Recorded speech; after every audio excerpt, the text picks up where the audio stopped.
Well, John Scofield and I first met early 70s in Boston.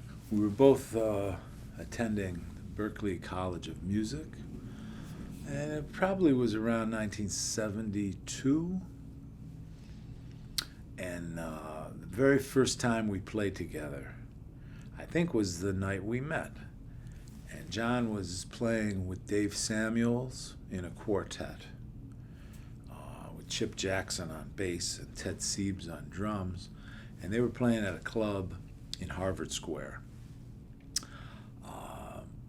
My close friend, Ron Smith, was a vibes player and was studying with Dave Samuels at the time.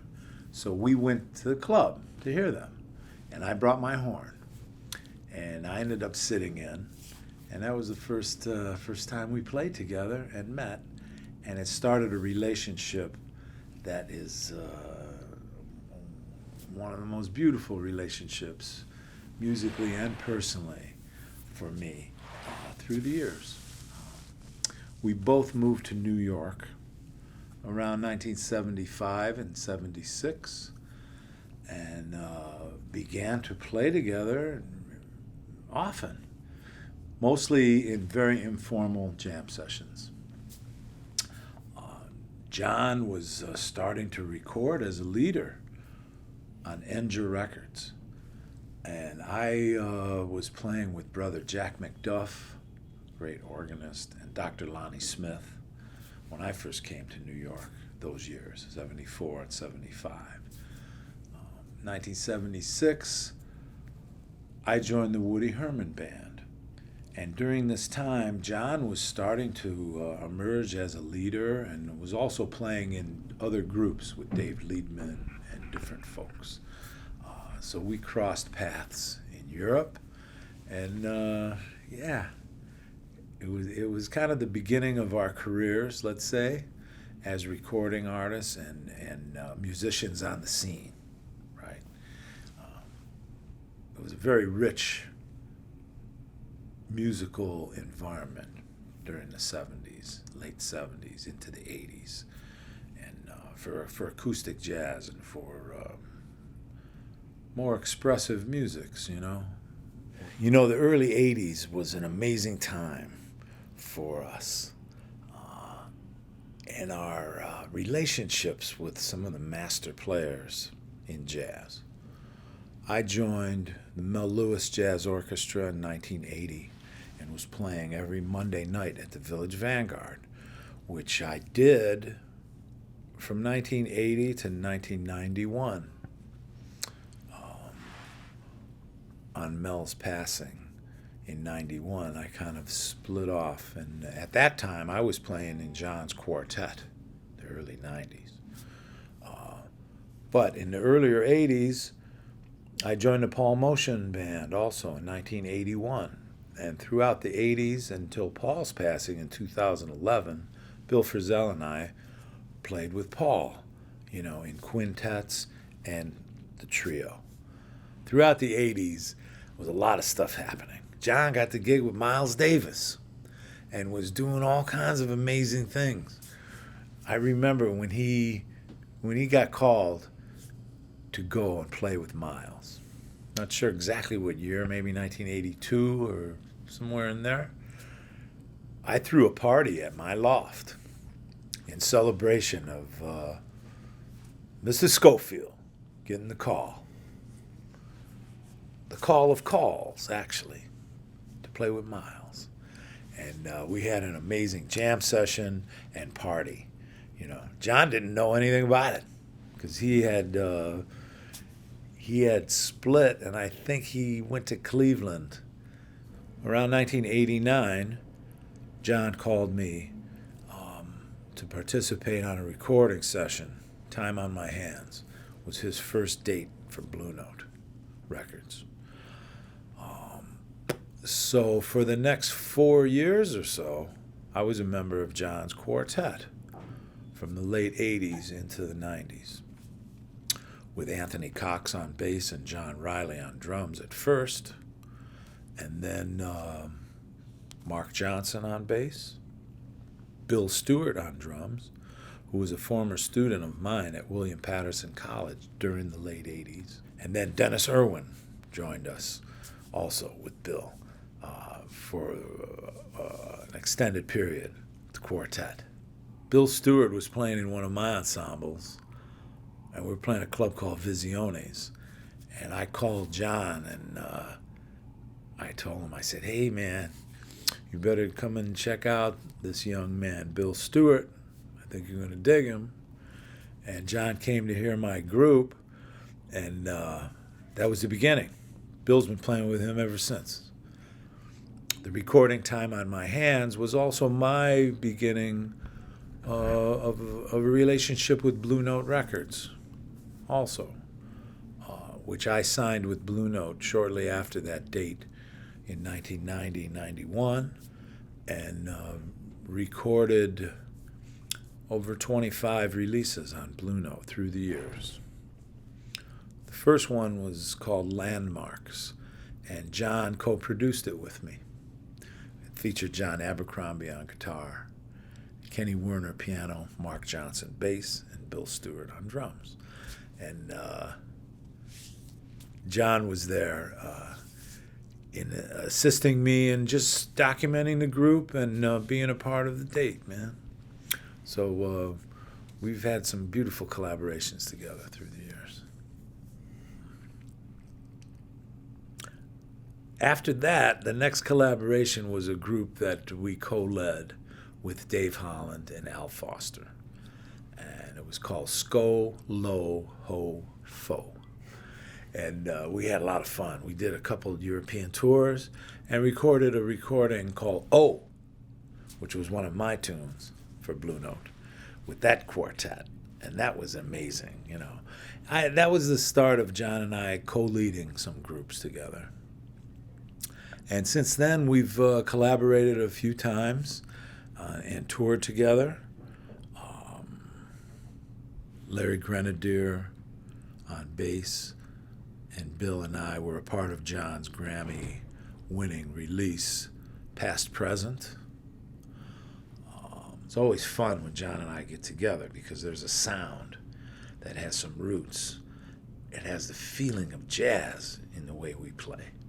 There's a swinging feeling in the way we play together, just on any theme. Every phrase that we express together as an ensemble has just this beautiful natural flow.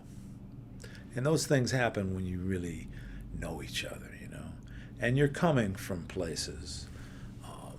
John is an amazing instrumentalist, man, and accompanist. He's one of the most swinging guitar players that has emerged in the history of the music. And he's influenced by trumpet players and saxophone players and drummers and piano players and singers and bass players and all kinds of music. You know, he lives in a world of music, as do I. And when we come together, those elements emerge without saying a word, you know, just in the feeling of the music.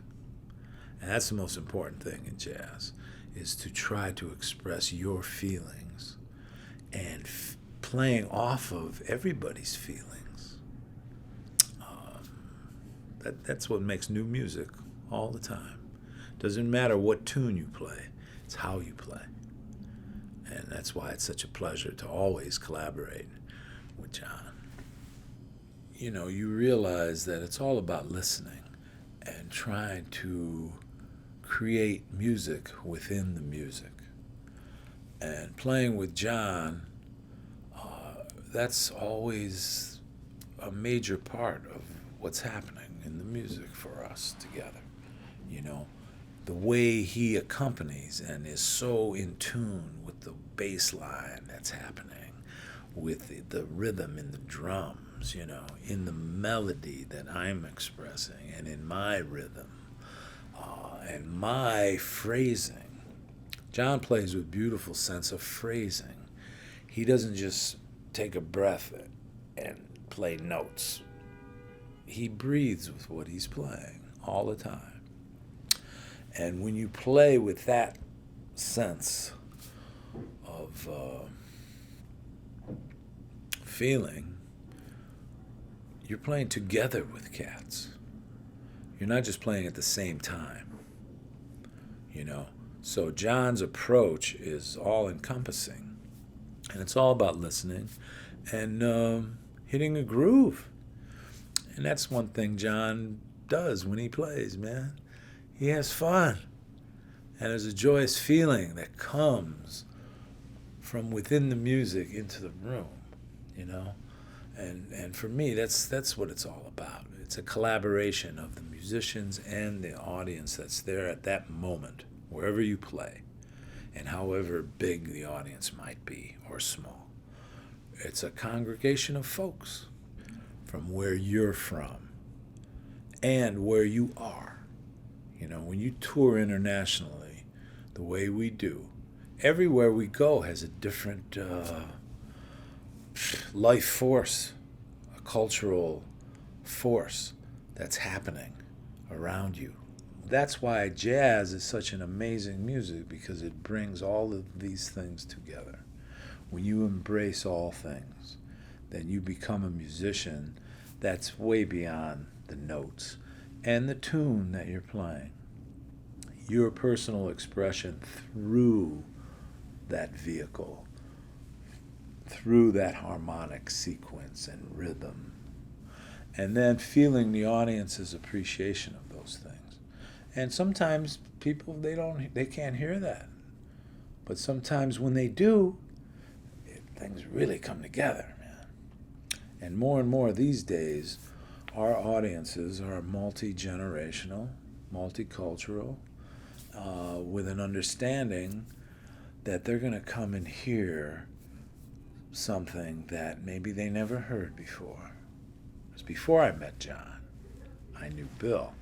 And Jim Hall was in New York, and I started to play with him later, you know, when I moved to New York. John Abercrombie also, and Bill Frisell. Now, Bill Frisell was at Berkeley when John and I were there in the early 70s also. We all met around that time, you know. I'm not sure when John met Bill, but that's when Bill and I first played together, too.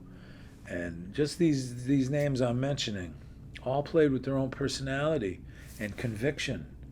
And John did also. You know, they each had their own sense of who they were and where they were coming from, you know. And a lot of times you're coming from the same kind of places, but your interpretations of that come out in your own voice. And John, from the beginning, along with Frisell and Abercrombie, I would say those three, for me, you know, on the scene at the same time, we're all coming from Jim Hall, who was a few years older, you know, and a real mentor. His collaborations with Sonny Rollins and others set the pace for all kinds of music. And all of the things that we were studying and hearing for the first time was music like that, you know. Jim Hall was very influential as far as like more modern and freer jazz explorations that influenced our music, I would say, from an early time. Long before we started to play and use those influences in our own way, you know. And John's approach has developed from those same things that my influences have given me also, you know, to be in the audience, and then all of a sudden those same folks are in your audience. When Jim Hall was in John's audience, he loved what he was hearing, you know, and John took him places that he used in his playing. Also, things start to turn around, you know. You learn from each other's music. Everyone has their own melody. And when you focus on someone else's melody, and it becomes part of your melody, you're always learning from each other, you know. without saying like, do this, do that, or this is what's happening, or this is not happening, by listening and trying to breathe together, And the more you do that, the more you learn that that's the way to go. You learn how to play together all the time. So it's an ongoing study about how to be. And then when you travel together and you experience going to a Buddhist temple or a mosque or sit in a cathedral on the road, those spiritual things, for me, I feed off of those moments. And it comes through, or I'm trying to have it come through, in my expression, in my sound. Because what is sound? Sound is your approach in the music and as a player. Your tone is part of your sound, but the vibrations and the feeling that you breathe through your instrument to create that tone is something else, and it's a very mysterious thing. So you're always learning how to put those things together, I think, and it's if you keep that in mind, then your journey is very rich, and you feel fulfilled when you can express a melody and have a meaning behind it, and not just Miles Davis was known for playing the essential and playing his melody and letting it fit in whatever piece of music he was playing, And Miles, definitely his expression, very influential for myself and for John, I know, And Miles spoke about the spaces without words, the spaces that you felt in his phrasing and the way he left spaces for other things to happen in the harmony, in the rhythm, and in the flow of the band around him. John Scofield is a brilliant musician because of the way he is as a man. His family life is his foundation, So much love between him and Susan, his wife, and Jeannie, his daughter, and his son Evan, who passed now, that was John's everything and is John's everything. And now he has a few grandchildren too. And you just feel the joy and the love and the embrace of the way he is with his family, and his character, and he's full of joyous expression. So he's very funny, and he lives in a very deep world of the reality of where he's coming from. We're not just there alone, man. We're with a whole community of peoples, like our inner family, and then our family of musicians and folks that we play with through the years. We're always talking about our extended families. And then your music comes from that. And then that kind of does that. And people can feel that, man. And that's the thing with John, man. He's been inspiring in that way, And I feel like, when you're inspired and you're inspiring to others, that's the God's gift of sharing the blessings. Sharing the blessings.